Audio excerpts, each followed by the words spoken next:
Listen to this podcast now on the Red Apple Podcast Network. The Leadership Thread with Dr. Peggy Palonis. I'm Dr. Peggy Palonis. Join me on each episode where I unravel the story that shaped leaders, tracing the thread that led them where they are today. Because leadership isn't born in adulthood. And thank you once again for joining us on the Leadership Thread, education, ethics, and sustainability.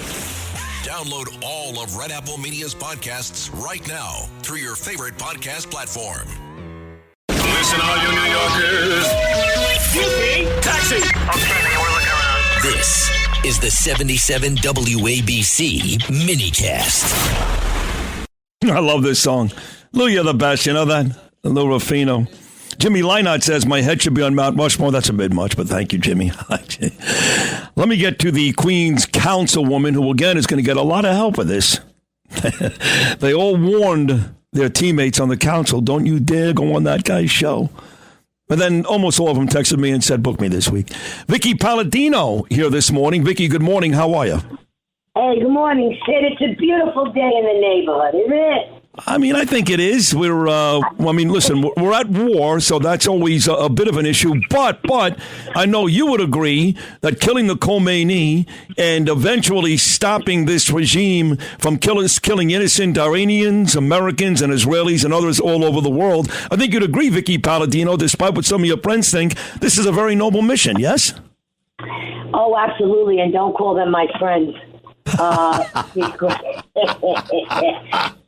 Because anybody who doesn't know their history doesn't understand the real what happened on Saturday night. This was a must-do. Look, and anybody who gives anybody any kind of credence to the fact that our president started a war, no, quite the opposite.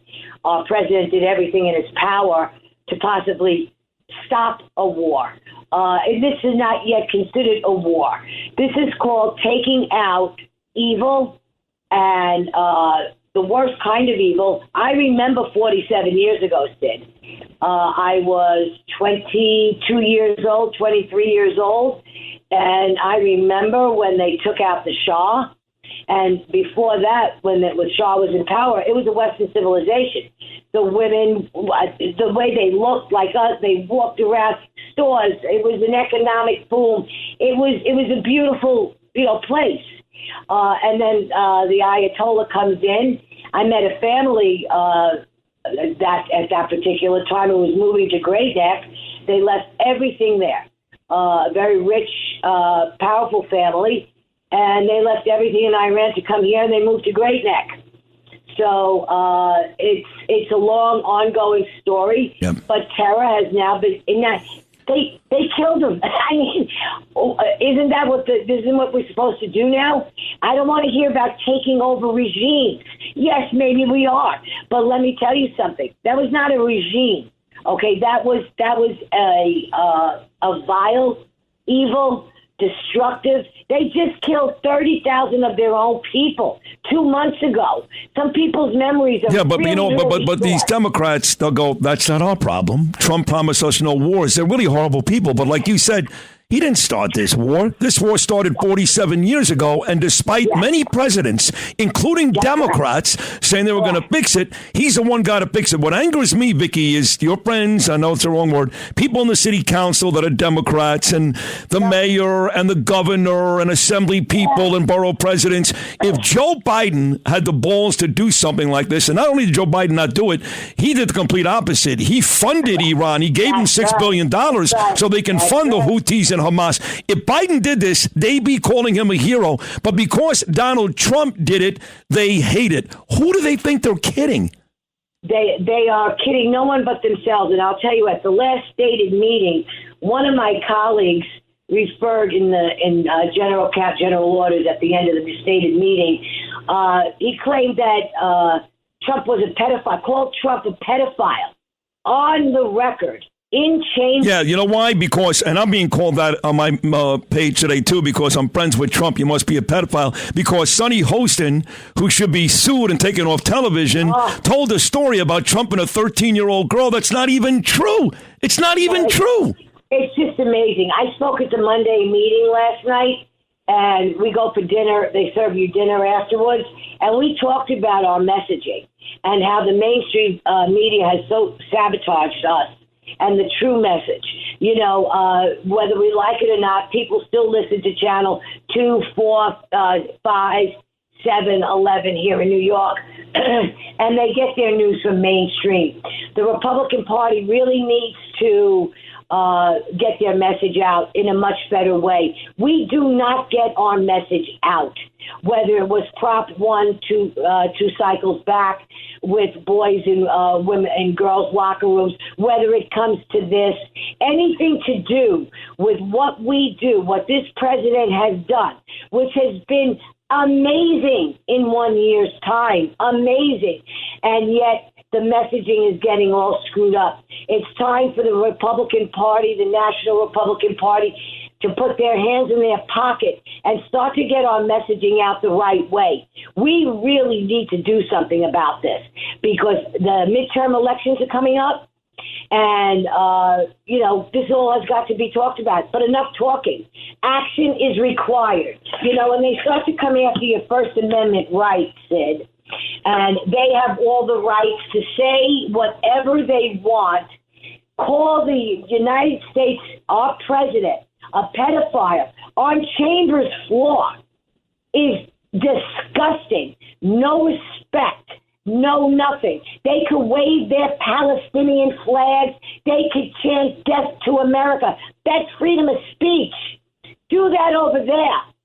And let me know how far you get. Let me ask you this, God, I love you. When this person, and you don't have to mention their name, but I know there's a bunch of them. Yes. There are 46 Democrats on the city council, and for folks that don't know, 24 of them are legitimate lunatics. They're progressive lunatics. So when this person said this, did the speaker, my old friend, not anymore, Julie Menin, stand up and say something? No, not a word. Oh. I did. I said, because I said I need to speak. So they got me on right away. And I was able to follow him immediately. And I just went off. I told him, you have, to my colleague in council, you have got a lot of nerve. How dare you call the president of the United States, our president, a pedophile? And then I said, and I won't even go into Bill Clinton or his lovely bride, okay? Why aren't you saying anything about them? But that's not the point. The point is, freedom of speech here, whether you tweet, whether you go on Facebook, you may not condemn my freedom of speech. And you think for 1 second you're going to poke this bear and this bear isn't going to poke back? Not going to happen. No, Vickie, not going to happen. No, I know. Listen, and again, I mentioned Sandy Nurse, some other lady, Claire, some other guy, Chi O.C. or something. He called me a racist piece of shizzle on Twitter last night. I don't even know who the guy is, some clown, I guess, from Brooklyn. These are the... Who was he? The youngest council member. Go ahead. The youngest council member. God, who cares? So what exactly are you guys working on? And I don't mean the 5 Republicans, you, Frank, David, Joanne, and Ina. What is the council working on these days now that it's actually going to help New York? Something good for this city? Well, we try to put forward, decent things. We're working with the fire department, on our fire emergency management committee. Joanne hosted a great meeting last week, probably one of the best committee meetings I've ever been on. And we talked about, the bike lanes, the bus lanes, and, Street Blogs has got what to say about me there as well. And, how they can't get close enough to a building to put out a fire. We talk about lithium batteries. We talk about, very present danger type stuff to the city, and how the DOT has really ripped our city apart for people who ride bicycles and bus lanes. Can't be doing that. Public safety, we're always there for our cops. That ridiculous snowball fight. Okay, that's another thing the mayor could not stand up and actually say. And just so you know, and I left that out yesterday. I said anti-American, anti-Jew, Jew hater. I left out anti-cop, which he's proven beyond a shadow of a doubt. He's an anti-cop guy, too. I left that out. I was being nice to him. This is huge, Sid, what's going on with our public safety. The people have no idea what's coming down. They're doing something now. People are starting to see it here more and more in New York. It used to be a more out west sort of a thing where the mob mentality is taking over malls. They did it in Brooklyn. They did it in Valley Stream. They did it recently in Bayside here. It's a gaggle. They like to say, of kids. Well, no, some of them are, but a lot of them are adults. They're 18 to 21 to 25 and some older than that. We had the Malba incident here in November with cars. Terrible. It's done on a similar basis, only without the cars. Terrible. They take over, they destroy, they just ransack, anybody who gets in their way. It's what's going on. Now, how do we do that without enough cops to come in? He wants to disband the SRG. He disbands the SRG. These are the people who step up first for protests and anything like we're having now. And he wants to disband that. He canceled 5,000 new cops. I mean, this is his way to defund the police without using the word. Of course, right. But I'm the bad guy. I want to go back, though. I don't know who the person was that said that about Trump, but I know when you tweeted about globalizing the Intifada, you're right, by the way. You're right about that. And, they want to take you up the ethics committee and they break your balls just about everything you say. Vickie, they really do. When Menon embarrassed you at the very beginning of her reign, which still pisses me off.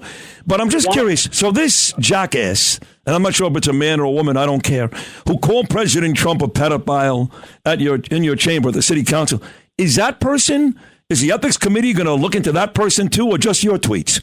Oh, gee, that's a great question because, let's go back 2022. It started with me when I said I didn't want Drag Queen Story Hour in any of my schools. Either do I.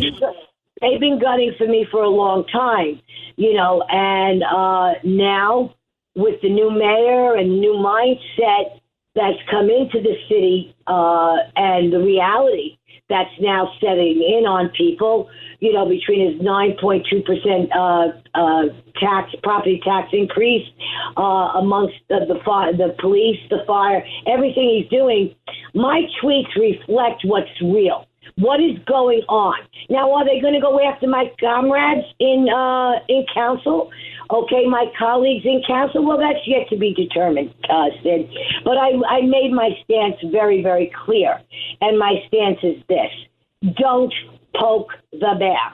Because I stand up for not just your right. If I take this torch on my own, I take this torch with thousands of people behind me who believe in their right to free speech, whether we like what they're saying or not. This is not a tit-for-tat thing. This is a constitutional right that I am entitled to, just like you are, just like everybody is in our entire country. Okay? They can wave whatever flags they want, chant whatever they want, and nobody, because we are in the greatest country of the world, will ever stop them. But you're going to stop me? I think not. Well, that's it right there. No, that's it. That's a perfect way to close out what's another great conversation. You're such a great guest. You're actually a better councilwoman, if that's possible, than you are a guest. But you're a great guest. And when you say they're not going to stop me, that's the perfect way to end this. Vickie, you know how much I love you. I think you're great. Thank you for coming on. You'll always be on this program as long as you want to be, because you are one of our great, great politicians. And quite frankly, we don't have many in New York. Not many. You're one of them. So thank you so much. Thank you, Sid. And we're fighting for us, not just me. It's us. God bless you. Thank you. Vickie Paladino right there, Queens Council lady, and she does fight for you guys. And that's why she keeps winning. And truth be told, her races are not that close. They're not that close. Vickie Paladino wins by a lot because people know where her heart is. She loves this country. She loves this city, Queens. She loves New York. She's a great fighter. I'd like to see Vickie, this is just me, but all those Republicans do something even bigger and better. Vickie one day, maybe run for mayor, Senate seat. Certainly Ina Vernikov should do that. Maybe Morano. I mean, I disagree with Morano on a ton of stuff. You guys don't even know. A ton of stuff, including this issue right now with Iran. But I think overall, he's a brilliant guy and a good heart, and he's a valued member of our city council. So we got some Republicans in there, 5 out of 51, that could go on to do bigger and better, and I hope they all do. We'll take a short break. Still to come, maybe the top congressman. He's right up there. No, Lawler, don't get mad. You're right there with him. Jim Jordan out of Ohio. He's going to join us. Lots to talk about. Voting on the War Powers Act and DHS. And we'll go live to Alaska next hour and talk to my friend Sarah Palin. All that coming up. Tuesday edition, Sid and Friends in the morning.